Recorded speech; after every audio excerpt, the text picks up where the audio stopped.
Lo dijo en la primera hora. Bueno, seguimos, 7 de la mañana con 12 minutos, aquí en nuestro espacio de noticias a primera hora, a través de Armónica FM y las plataformas digitales de Primera Plana. Gracias, como siempre, la participación, la inmensa audiencia que tenemos en señal de radio y también en nuestras plataformas en Facebook y en YouTube del portal Primera Plana, en señal de radio por Armónica FM y también por internet y por Primera Plana a través de Facebook y de YouTube. Dejemos los temas políticos y hablemos de los temas económicos que tanto le gustan y le apasionan a mi contertulia Belkis. Te le encanta hablar de economía. Temas económicos. Cascadas de diversión. Cascadas de diversión, los temas económicos. Pero bueno, a ver, algunas cosas. Esta semana fue noticia el envío a la Asamblea Nacional de la proforma presupuestaria para el ejercicio fiscal del 2024. Recordar que tenemos un gobierno que justamente hoy, 23 de febrero, cumple 3 meses en el poder. Estamos por ahora con el presupuesto prorrogado del año anterior, porque terminó siendo el año anterior un año electoral atípico, como es de conocimiento público. La Asamblea Legislativa tendrá un mes para aprobar u observar la proforma. No tiene posibilidad constitucional la Asamblea de negar la proforma ni tampoco de modificar la proforma. Eso no es posible de acuerdo al diseño constitucional. Y lo otro tiene que ver con el IVA. Con lo que va a ser inminente, que es después del 7 de marzo, el Ejecutivo tendrá la posibilidad de disponer la publicación en el registro oficial del proyecto de ley orgánica para enfrentar el conflicto armado, la crisis económica y social, en donde regirá el aumento del IVA, sí o sí, del 12 al 13%. Y claro, la gran duda es qué va a pasar después, porque evidentemente hay esta posibilidad de que el Ejecutivo suba el IVA al 15% a través de un informe o un dictamen previo del Ministerio de Economía y Finanzas. Entremos en materia y quiero agradecer la gentileza del economista Daniel Falconi, viceministro de Finanzas, que tiene la bondad de visitarnos, aceptando la invitación de quienes hacemos este espacio. Viceministro, ¿cómo le va? Bienvenido. Buenos días, Fabricio, buenos días, Belkis. Muchas gracias por la invitación y también un gran saludo a toda la audiencia de este programa. Gracias. Bienvenido. A ver, yo ayer en mi comentario hice una crítica, digamos, periodística sobre cómo se generaron estas declaraciones iniciales por parte de las autoridades que terminaron generando una confusión. Y yo sí puse en mi comentario un extracto de la rueda de prensa en donde usted explicaba lo que a mí me parecía lo obvio sobre el tema del IVA.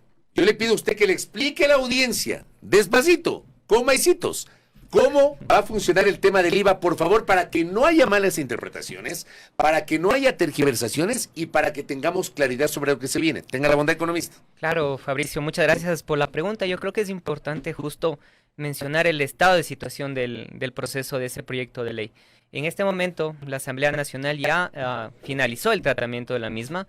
El Ejecutivo presentó un veto a la Asamblea y lo que nosotros estamos esperando y pensando es que cumplan los plazos específicos para que pueda ser la ley ya puesta en el registro oficial. Entonces, en ese sentido específico, en el proceso de elaboración de la proforma y también de entrada en vigencia de los impuestos, no está todavía vigente ningún cambio en el impuesto al valor agregado. Creo que es el primer punto. Es decir, nosotros trabajaremos con el 12% hasta que la ley entre en el registro oficial y estemos con vigencia. En el momento que el registro oficial publique la ley, va a publicar exactamente lo que se mandó directamente por el veto. Es decir, la tarifa pasa del 12% al 13% de forma permanente. Ese es el primer. Eso es automático, eso es inmediato. Eso es lo que está dispuesto a través de la redacción del artículo como tal. Y luego tenemos el segundo componente, que le da al presidente de la República la facultad permanente de cualquier momento en el tiempo hacer modificaciones a las tarifas. Esto también es importante. No es temporal, porque no lo dice la norma, como se había propuesto, sino es abierta. Está dentro del artículo, ¿no es cierto? Está dentro del artículo que es permanente la posibilidad, si no hubiera sido tal vez una disposición transitoria en el proyecto de ley, en el veto. Entonces es una competencia que tiene el Ejecutivo en cualquier momento en el tiempo, puede ser en el día de la presentación, puede ser una semana después, puede ser un año después, puede ser 10 años después, siempre que la ley no cambie. Y la disposición es que la puede modificar a la tasa. La puede subir al 15, si está en el 15 la puede bajar al 13, la puede dejar en el 14. Es una competencia que le atribuye la ley al presidente de la República, con una condición, que el ente rector de las finanzas públicas justifique o explique el movimiento o el cambio de la tarifa.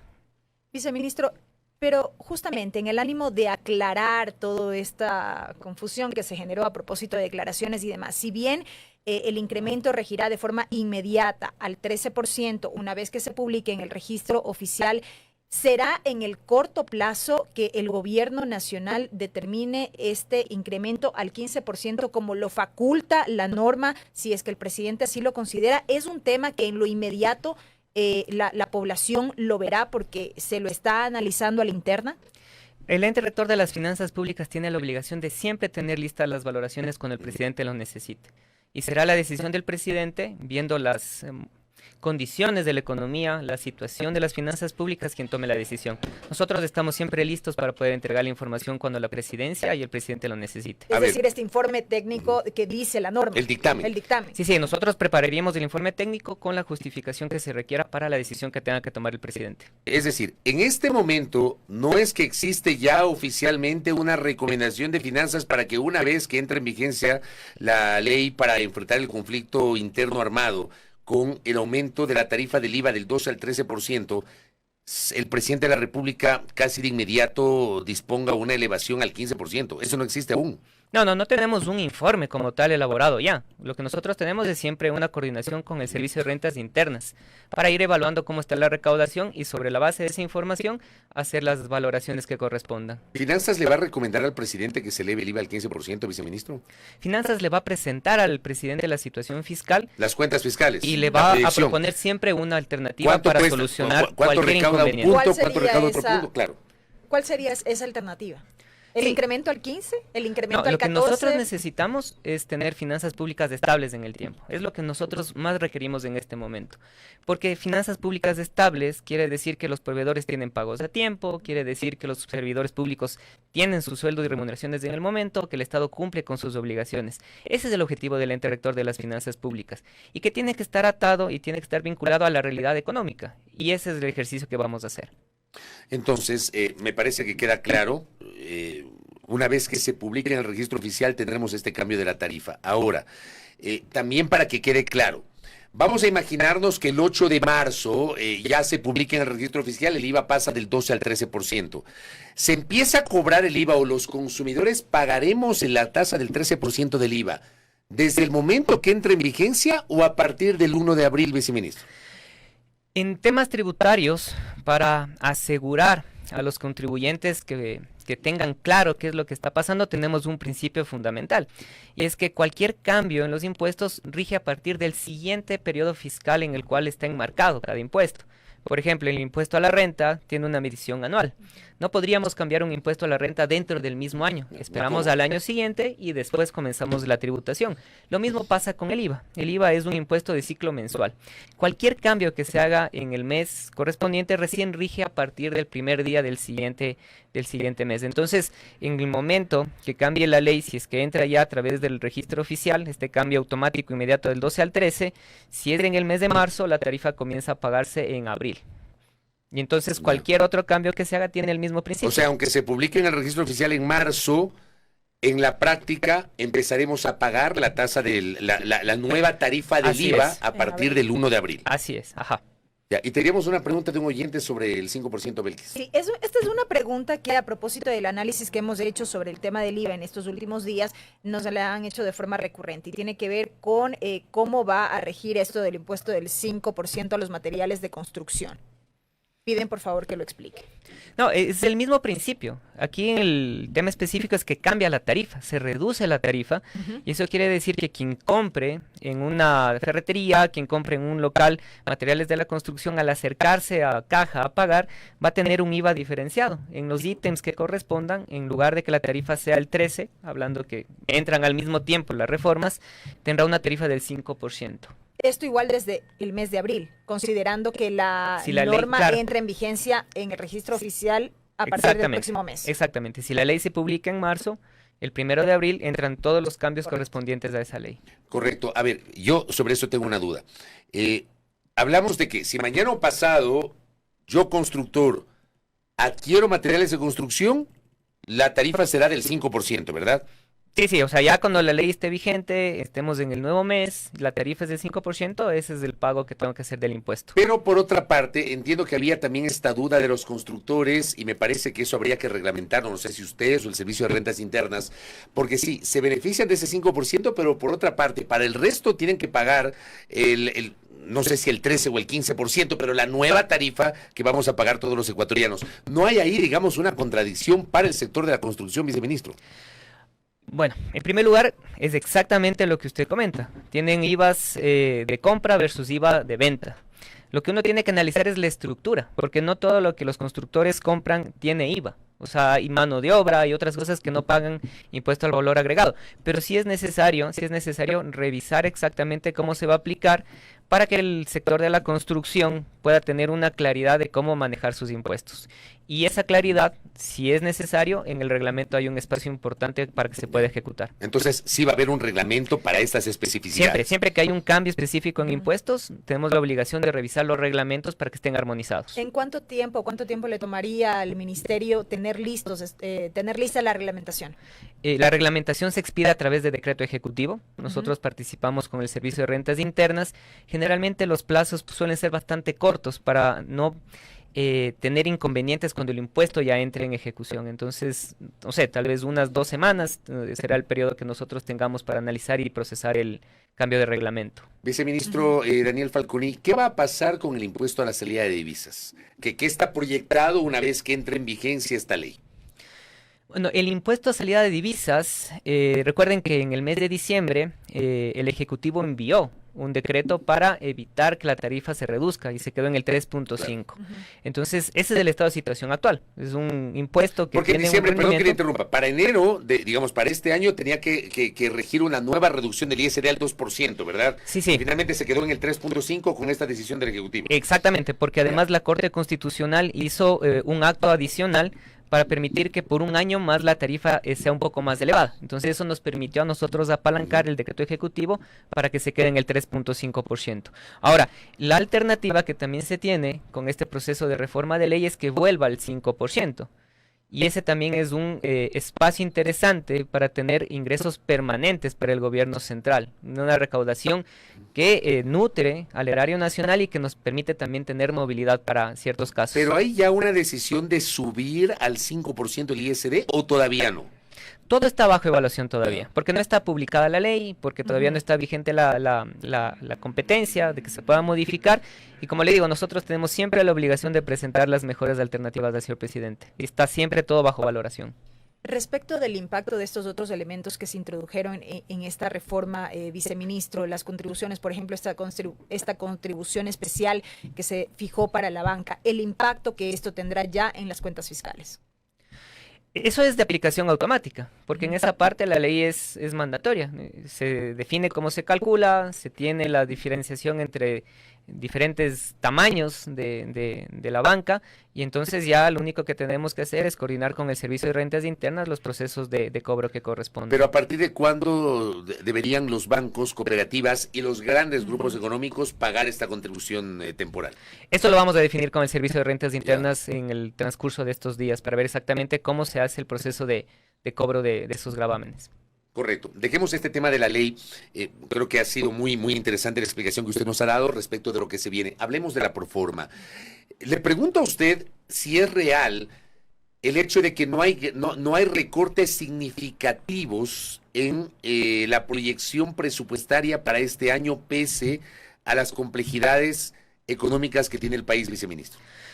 Muchas gracias por la pregunta, Fabricio. Yo creo que es importante que nosotros pongamos un poco el contexto de cómo funciona el gobierno central y cuáles son las competencias centrales que tiene, porque para nosotros como ente rector de las finanzas públicas lo importante es poder gestionar esas finanzas para cumplir los objetivos que tiene el gobierno central. La concentración de actividades en defensa, en salud, en educación, en justicia, que tiene a cargo el presupuesto general del Estado, nos obligan a nosotros a identificar que si esos servicios son necesarios para la comunidad, si esos servicios son necesarios para que el gobierno central pueda recuperar el proceso de seguridad en la ciudadanía, es importante que sigan estando bien financiados. O sea, un recorte masivo en este tipo de servicios lo que va a traer es una reducción de prestaciones a los ciudadanos. Y se habla muchísimo que principios de salud y educación lo que hacen es prevenir que jóvenes se integren a actividades ilícitas. Y por otro lado, la justicia y la policía y las Fuerzas Armadas permiten mantener el control efectivo en el territorio nacional. Entonces, es muy importante que nosotros, como ente rector de las finanzas públicas, hagamos todos los esfuerzos posibles para financiar esa estructura de funciones del Estado. Y ahí se concentra casi el 80-85% del gasto en personal, por ejemplo. Y claro, las otras funciones específicas que puede tener el Estado dan soporte a estas actividades también. Entonces es muy difícil a veces conversar en un ámbito específico de reducciones masivas en el presupuesto si no tenemos en el otro lado un aspecto específico de identificar cuánto vamos a reducir las prestaciones a la ciudadanía. Pero eso no excluye el principio de que el Ecuador tiene que trabajar mucho en la calidad del gasto público. Son espacios presupuestarios grandes y se tiene que analizar muchísimo cómo puede ser más eficiente el Estado al momento de generar la aplicación de estos servicios. Ministro, pero... viceministro. Pero en esencia, puntualmente, respecto de la Proforma 2023, ¿hay o no reducción en estas áreas sensibles como salud y educación, por ejemplo, y el ámbito de lo social? Yo creo que hay que hacer una diferenciación, ¿no es cierto? Cuando uno hace la comparación con el año anterior, uno puede comparar contra el presupuesto inicial, uno puede escoger contra el presupuesto prorrogado, uno puede escoger el presupuesto codificado o el devengado, que es el real ejecución. Entonces, cuando uno toma la información contra el presupuesto inicial, ve que el 23 y el 24, especialmente en policía, Fuerzas Armadas, el SNAI, son presupuestos relativamente similares. El año anterior al presupuesto de salud se le agregó 300 millones adicionales porque el Ecuador ya sentía la necesidad de hacer ejecución para mantener el control en el Estado. No se ejecutaron. Y el presupuesto final que terminó devengando este sector fue también 3.300 millones. Entonces, ese es el nivel de ejecución real que tuvo el ejercicio de seguridad del año anterior. La proforma actual propone un presupuesto más o menos de 3.500. Entonces, sí hay un incremento de espacio para que se pueda utilizar este año. Ahora, la diferencia que sí tenemos es que estos primeros 2 meses, el ejercicio de las Fuerzas Armadas fue mucho más fuerte. Entonces, hemos hecho asignaciones especiales para implementos, para movilización, para horas extras, hemos pagado puntualmente a los servicios asociado todo esto al estado de excepción y el papel hoy de las Fuerzas Armadas. Exactamente, o sea, el ejercicio en los primeros meses con las Fuerzas Armadas y Policía ha sido mucho más exigente en el formato de asignación de recursos por parte del Ministerio de Finanzas. Y eso también consta en la proforma presupuestaria. Ese es parte del incremento que se encuentra cuando uno revisa el devengado del 23 versus la proforma que se envió para el 24. Pero esto puntualmente en lo que tiene que ver con seguridad. Con seguridad. Y se entiende precisamente por la coyuntura. Pero en cuanto a salud y educación, que fue mi pregunta inicial. Ya, salud y educación tienen una particularidad, y es que cada vez que nosotros preparamos la Proforma General del Estado, tenemos que darle cumplimiento a las reglas constitucionales y a la regla de presupuestos incrementales, que básicamente mencionan que cada año el presupuesto general del Estado tiene que colocar 0.5% del PIB adicional en cada uno de los dos sectores, teniendo especial énfasis en educación, que no se incluye la educación superior, es solo hasta bachillerato. Entonces, ¿qué es lo que nosotros hacemos en cada ejercicio presupuestario? La ley nos dice, mire el presupuesto del año anterior, mire el inicial, mire el codificado final, vea cuál de los dos es más alto, deje ese como la base para su presupuesto nuevo del siguiente ejercicio y a ese agréguele el 0.5% del PIB. Entonces, ese ejercicio como tal lo que está haciendo con nosotros es que los presupuestos de educación y salud al momento de enviar a la proforma a la Asamblea sean bastante elevados. En este año, el ejercicio que hicimos para hacer el cálculo nos identificó cerca de 2.800 millones adicionales que se tienen que incluir en educación y salud, ya a ambos sectores agrupados. Entonces, el presupuesto general del Estado tiene esa consideración y está construido en ese sentido. Entonces, cuando uno revisa cómo van creciendo los presupuestos de esos sectores, los ve siempre bastante más elevados. ¿Y hay sectores a los cuales en contrapartida tienen una reducción del presupuesto? En el tema de educación y salud, la verdad nosotros lo que queremos es evitar que esos incrementos restrinjan a los otros sectores. Y entonces lo que se hace es tratar de incrementar, poderlo poner en un solo ítem de grupo de gasto para poder irlo controlando. Y cada vez que se encuentra un ingreso nuevo, poder generar una nueva opción de financiamiento para ese incremental y permitir que se gaste. Y con eso precautelar que los otros sectores no se vean presionados. Entonces, el incremento de salud y educación, lo que nosotros tratamos de hacer es que no presione a los otros sectores y dejar que los otros sectores formulen sus presupuestos de forma autónoma y tratar de que esos presupuestos mantengan la operatividad de cada sector. ¿Hay o no un presupuesto incluido en la proforma para desvinculaciones en el sector público, viceministro Falconi? El término exacto no es desvinculación, ¿sí? Está dentro del Plan Anual de Inversiones, es un programa específico, me parece que son 239 millones, y el objetivo es poder, con ese espacio presupuestario, pagar los beneficios específicos que tienen las personas que deciden retirarse del servicio público por varias condiciones. Si ya tienen más de 70 años, si son vulnerables o por un tema voluntario deciden retirarse. Son estos beneficios que cuentan el número de años de servicio que han tenido y multiplican por X salarios básicos. Entonces es un programa que está especificado para poder atender ese beneficio hacia las personas. Y esta parte es importante, o sea, no es que se ha presupuestado despidos en el sector público. No, eso no está presupuestado. No, y de hecho es el programa exactamente en el mismo monto que tuvimos en el año 2023. ¿Implicará supresión de partidas o es el personal que sale con estas consideraciones que he explicado, pero en algún momento será reemplazado? Ya, en ese punto tenemos un tema específico para conversar, y es que cada persona que decide salir del servicio público obliga al MDT a que le tenga congelada su partida hasta que por lo menos se devengue el pago que se entregó como el beneficio. Entonces no se puede utilizar la partida hasta que no se cumple ese principio. ¿Por qué? Porque entonces nosotros estaríamos presionando mucho al gasto en remuneraciones. Cada persona que sale tiene una compensación y esa partida queda restringida hasta que no se haya compensado en el tiempo ese valor que se le entregó. Entonces, de alguna manera, protegemos un poquito a las finanzas públicas, compensando a las personas que ya salen y manteniendo esa partida inactiva hasta que se pueda devengar ese valor que ya se le entregó. Ministro, una duda adicional y perdón la ignorancia. ¿El presupuesto contempla rubros para el pago de deudas pendientes que mantiene el Estado, por ejemplo, con gobiernos autónomos descentralizados o con otros proveedores que están exigiendo que se les cancele sus haberes que tienen algunos meses de retraso? Sí, en el presupuesto nosotros incluimos un programa específico que tiene un espacio para poder hacer esa gestión. Se llama el Programa de Preservación de Capital, y dentro de ese programa que administra el Ministerio de Finanzas tenemos rubros específicos para cancelar obligaciones de periodos anteriores. Entonces sí hay un espacio que se ha reservado, pero no es un espacio completo como para las cuentas por pagar del año anterior. Es un espacio interesante que se tiene y permite hacer justo ese principio, como el canje, que no es canje, la dación en pago que estamos haciendo con los gobiernos autónomos descentralizados. En febrero hicimos una ronda muy interesante con Congope, fueron cerca de 165 millones para poder cruzar esta deuda que teníamos por el modelo. Exactamente. Y con bienes también. Con bienes, con bonos del Estado, participación del BEDE también para hacer un proceso de aliviar financieramente a los gobiernos autónomos descentralizados. Fueron 165 millones que se hicieron en su momento. Estamos trabajando ahora con otro grupo de consejos provinciales y también con municipios del Ecuador. ¿Y qué pasa con los proveedores del Estado que siguen haciendo plantoneras en los exteriores del Ministerio de Finanzas? Nosotros estamos atendiendo de forma progresiva.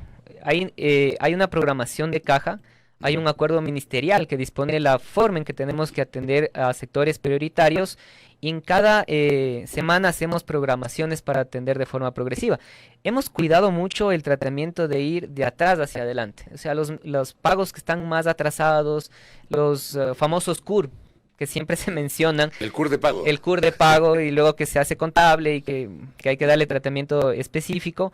Estamos yendo de atrás hacia adelante y atendiendo sectores priorizados. Entonces, no hemos parado, pero temas específicos como la emergencia en seguridad a veces nos reducen la capacidad de reacción. O lo que estamos viviendo ahora también, ¿no es cierto? En la costa ecuatoriana, las inundaciones, eso nos replanteó la forma de manejar el salir de las obligaciones del pasado. Y, por ejemplo, el día de ayer y anteayer hicimos una inyección bastante interesante a consejos provinciales y municipios. ¿De cuánto? 27 millones de dólares ejecutados en transferencias en 2 días, sobre la base de la información de la Secretaría Nacional de Gestión de Riesgos. ¿En dinero contante y sonante o en bonos, viceministro? En dinero. En dinero. Transferencias con respecto a la cuota del modelo de equidad territorial. Pero me llama la atención lo que dice, porque en cambio ayer las prefecturas enviaron una solicitud pidiendo el pago inmediato y en efectivo de las transferencias mensuales atrasadas de octubre a diciembre del 2003 y que suman 141,5 millones de dólares. ¿Esto ocurrió ayer? Claro, entre ayer y ahora, al menos para los consejos provinciales, me parece que el pago total son como 15 millones que se hizo para cubrir al menos la alícuota habían unos retrasos en octubre y algunos de diciembre, o sea, la de noviembre todavía está pendiente de ir solucionando. En la proforma está incluido también el presupuesto para la consulta popular y el referéndum constitucional el 21 de abril. Un valor referencial sí, lo incluimos. ¿Lo de 60 millones o cuánto? Porque 60 millones fue el presupuesto aprobado por el CNE. ¿Cómo va ese análisis? El presupuesto aprobado del CNE vino ya un poquito después de lo que nosotros estábamos cerrando la proforma. Ahora nosotros tenemos sí un valor que está reservado dentro de un ítem específico que se va a ir distribuyendo conforme el CNE nos vaya comentando cuáles son las líneas de gasto específicas. ¿Valor estimado en cuánto aproximadamente dentro de la proforma? Me parece que estaba entre 45 y 50 millones lo que habíamos nosotros dejado el espacio específico para atención de la consulta. Pero le faltan 10 milloncitos. Ajá, podría haber un ajuste. Y eso en ejecución se puede ver, o sea, eso se puede conversar con el CNE. O sea, ustedes no cierran la puerta a eso. No, nosotros en ejecución tenemos la habilidad o la exclusividad de poder conversar con las entidades, ir afinando todo lo que se necesite para cumplir con los objetivos de cada sector. ¿Qué pasa con el seguro social, el pago de la deuda del Estado central con la seguridad social? Bueno, hay varios ítems que uno puede analizar. En la proforma de este año nosotros incluimos para el tema de pensiones jubilares el mismo valor que se devengó el año anterior para el IES. Todos los temas referentes a deudas de salud, nosotros estamos esperando las auditorías médicas para que nos comuniquen el valor exacto de transferencia y entonces incluirlo en el presupuesto general del Estado para hacer pago. Un par de cosas finales. ¿En cuánto presupuestaron el precio del petróleo? Está en $66,7 del crudo ecuatoriano. ¿Cómo sustentaron ese valor?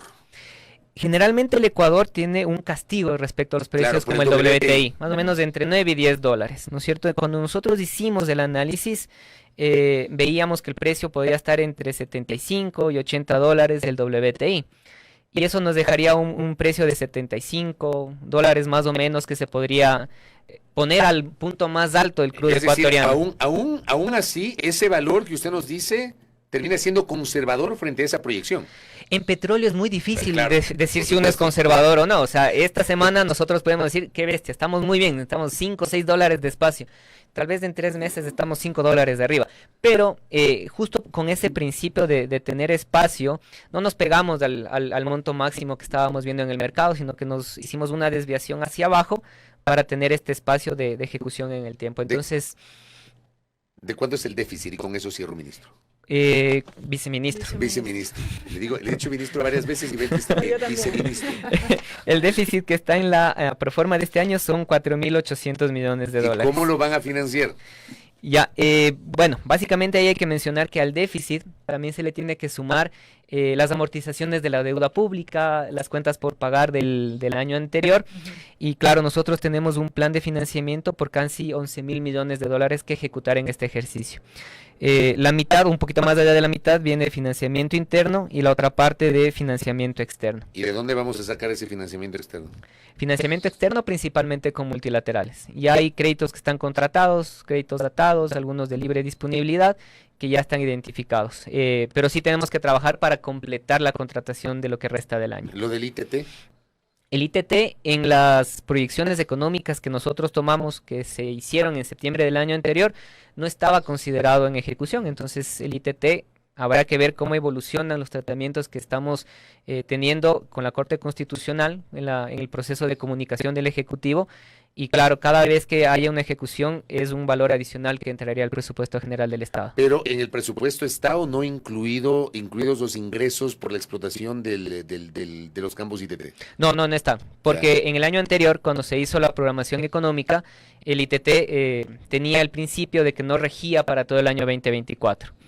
Pero igual, en el tema petrolero también hay que mencionar que en ese septiembre tampoco se conocía lo del estiaje. Entonces hay una suerte de valoración mutua que tenemos que hacer con el MEM. cuánto hay nueva producción petrolera y qué puede pasar con el estillaje al final de este año. Acá nos preguntan, ¿cuándo pagan la devolución del IVA?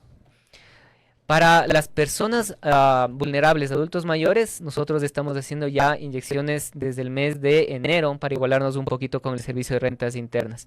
El resto sí nos tocará plantearnos un poquito espacios a partir del mes de marzo. Correcto, viceministro. Se me van a quedar un montón de temas, pero hemos hablado bastantísimo. En honor al tiempo, le quiero comprometer para que nos vuelva a visitar. Creo que ha sido muy interesante esta entrevista, sobre todo por la información que usted le ha proporcionado a la audiencia. Viceministro, gracias por el tiempo. Muchas gracias a ustedes. Gracias al economista Daniel Falconi, viceministro de Finanzas, aquí en A Primera Hora. Primera plana. Todas las noticias, todas las voces.